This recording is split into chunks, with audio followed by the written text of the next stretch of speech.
मित्रों, एलएलबी एवं BA LLB के महत्वपूर्ण प्रश्न पत्र राइट टू इंफॉर्मेशन के एमसीक्यू सीरीज का ये नेक्स्ट वीडियो है।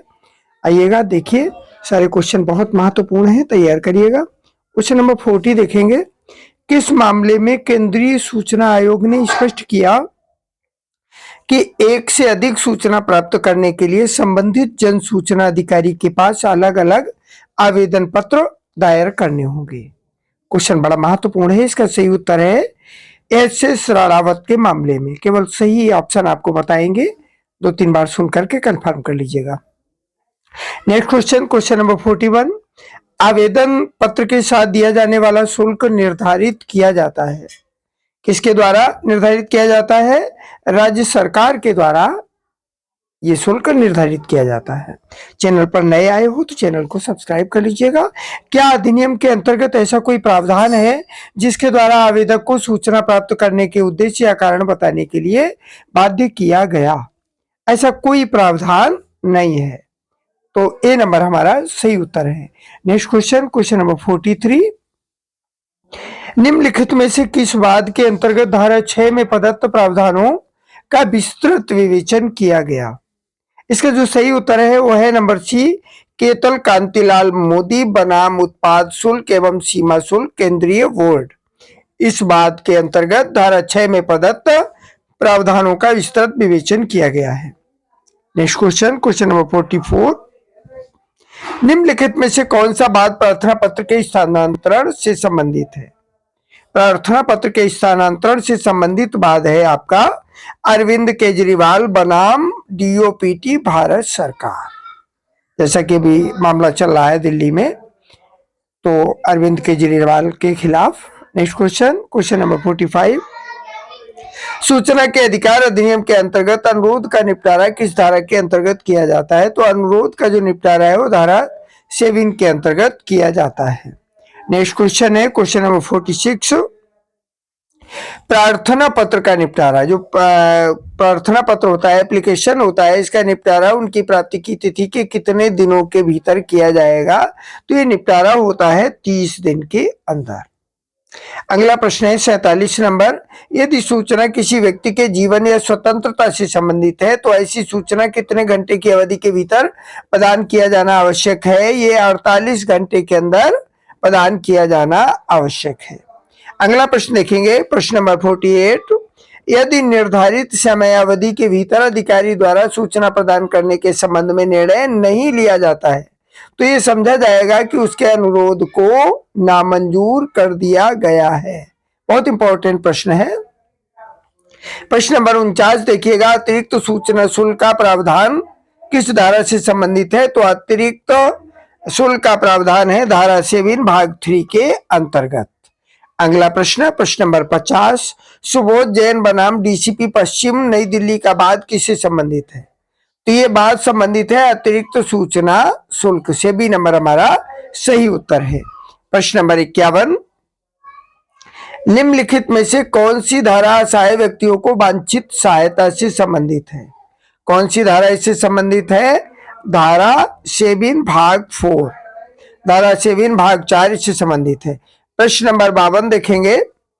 जहां किसी अनुरोध को अस्वीकृत किया जाता है वहां लोक सूचना अधिकारी अनुरोध करने वाले व्यक्ति को ऐसी अस्वीकृति के लिए कारण बताएगा कि ये प्रावधान किस धारा से संबंधित है?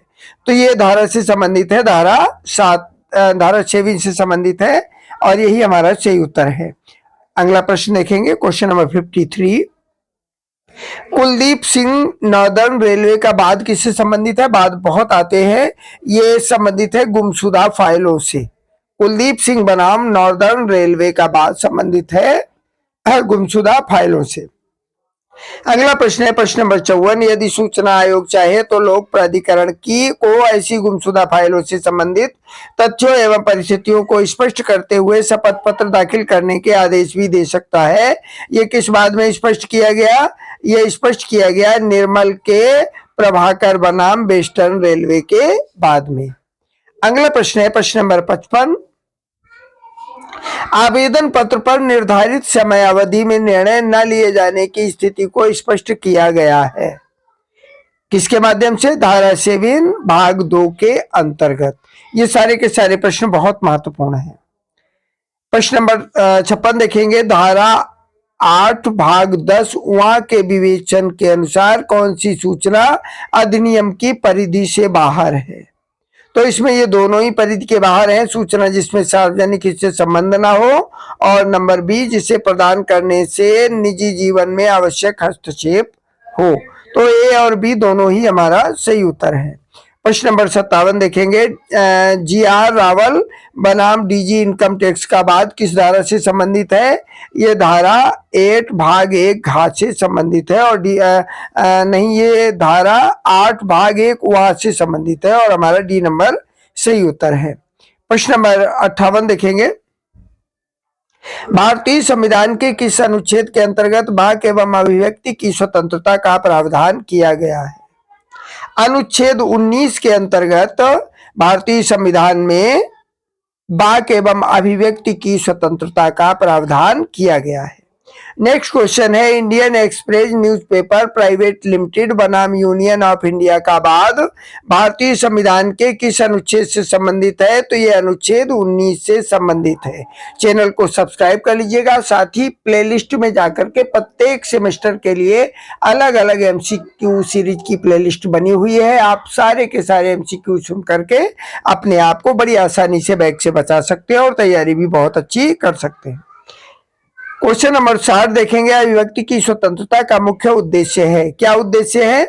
ये सभी के सभी उद्देश्य हैं। व्यक्ति की आत्मोन्नति में सहायक होना, सत्य की खोज में भी सहायक होना, और व्यक्ति की निर्णय लेने की क्षमता को मजबूत करना। तो नंबर डी हमारा सही उत्तर है। प्रश्न नंबर 61, अभिव्यक्ति की स्वतंत्रता का प्रमुख उद्देश्यों से संबंधित वाद कौन सा है? तो इससे जो संबंधित वाद है वो है Indian Express newspaper private limited बनाम union of India. Number B हमारा सही उत्तर है। बहुत महत्वपूर्ण प्रश्न है कि अभिव्यक्ति की स्वतंत्रता के प्रमुख उद्देश्यों से संबंधित वाद कौन सा है? कौन सा वाद है? Indian Express newspaper private limited बनाम यूनियन ऑफ इंडिया। अगला प्रश्न बहुत ही ज्यादा महत्वपूर्ण है, सूचना का अधिकार अधिनियम कब प्रभावी हुआ? तो ये 12 अक्टूबर 2005 को प्रभावी हुआ। कब हुआ? अक्टूबर के महीने में 12 तारीख को। नेक्स्ट क्वेश्चन, क्वेश्चन नंबर 63, निम्नलिखित में से किस अधिनियम को और अधिक प्रभावी बनाने के लिए सूचना का अधिकार अधिनियम पारित किया गया? तो सूचना की स्वतंत्रता अधिनियम 2002 को और अधिक प्रभावी बनाने के लिए सूचना के अधिकार अधिनियम को पारित किया गया। प्रश्न नंबर 64 है, क्या कोई सीमित कंपनी सूचना का अधिकार अधिनियम के अंतर्गत सूचना के लिए आवेदन कर सकती है?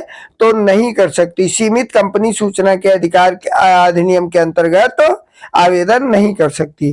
प्रश्न नंबर 65 देखेंगे, सूचना का अधिकार अधिनियम का सूत्रपात कब हुआ? इसका जो सूत्रपात हुआ है वो राजस्थान में निर्धन मजदूर संगठन के द्वारा हुआ है। सूचना के अधिकार का जो सूत्रपात हुआ है और राजस्थान में निर्धन मजदूरों के संगठन के द्वारा सूत्रपात इसका हुआ है। प्रश्न नंबर 66, निम्नलिखित में से किस राज्य ने सर्वप्रथम सूचना के अधिकार अधिनियम का निर्माण किया? तो सबसे पहले निर्माण किया है तमिलनाडु ने, और ये हमारा सही उत्तर है। सर्वप्रथम सूचना के अधिकार अधिनियम का निर्माण किसने किया? तमिलनाडु ने। अगला प्रश्न है, तमिलनाडु राज्य में सूचना का अधिकार अधिनियम किस वर्ष पारित हुआ? यह पारित हुआ है 1997 में।